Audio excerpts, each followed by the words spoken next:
Governatore Federica, lei ha illustrato qui al Belt and Road Initiative Summit di Trieste la valenza dell'opportunità che la Via della Seta rappresenta per il Friuli Venezia Giulia, ma soprattutto quelle che sono gli atu del Friuli Venezia Giulia per il suo sviluppo futuro. Sì, oltretutto devo dire che la nostra regione, Trieste, ma tutta la regione, perché tutto il sistema logistico della regione rappresenta un'opportunità, penso, per molti paesi che vogliono guardare al centro-est Europa, perché oggi noi siamo hub di fatto di tutta quest'area, non soltanto dal punto di vista logistico, ma credo anche dal punto di vista del terziario avanzato per quanto riguarda la ricerca, visto anche le opportunità che si possono creare con gli importanti istituti di carattere internazionale presenti sul nostro territorio. La Via della Seta sicuramente può rappresentare un'opportunità,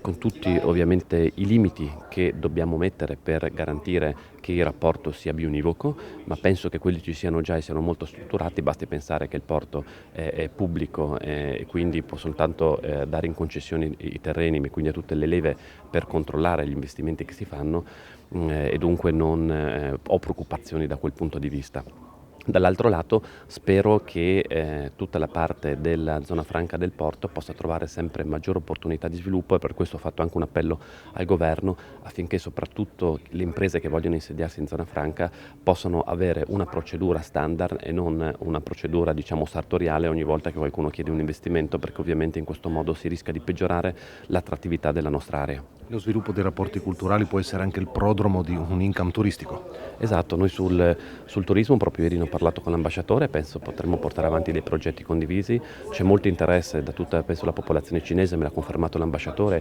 sull'Italia, sulla storia d'Italia, e penso su una storia nascosta a livello internazionale, che è quella della nostra regione, che magari le grandi città come Venezia, come Roma hanno una conoscenza internazionale, può rappresentare invece una nicchia turistica molto interessante.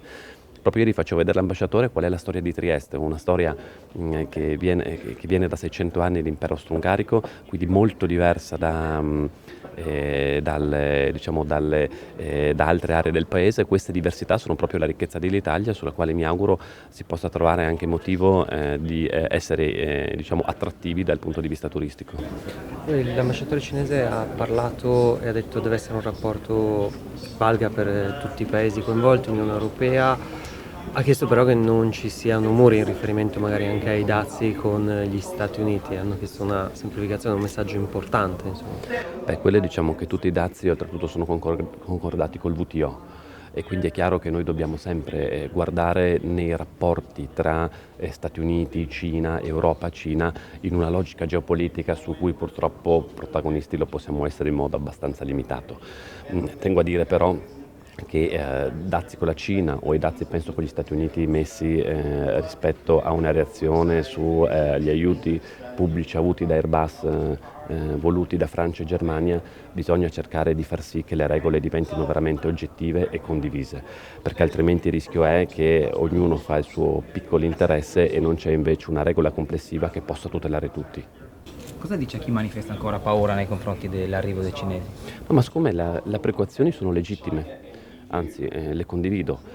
però le precauzioni non ci devono fare fermare delle opportunità, devono farci mettere delle regole e garantire delle tutele che possano superare queste preoccupazioni che giustamente ci sono, ma devono trovare risposta propositiva e non negativa.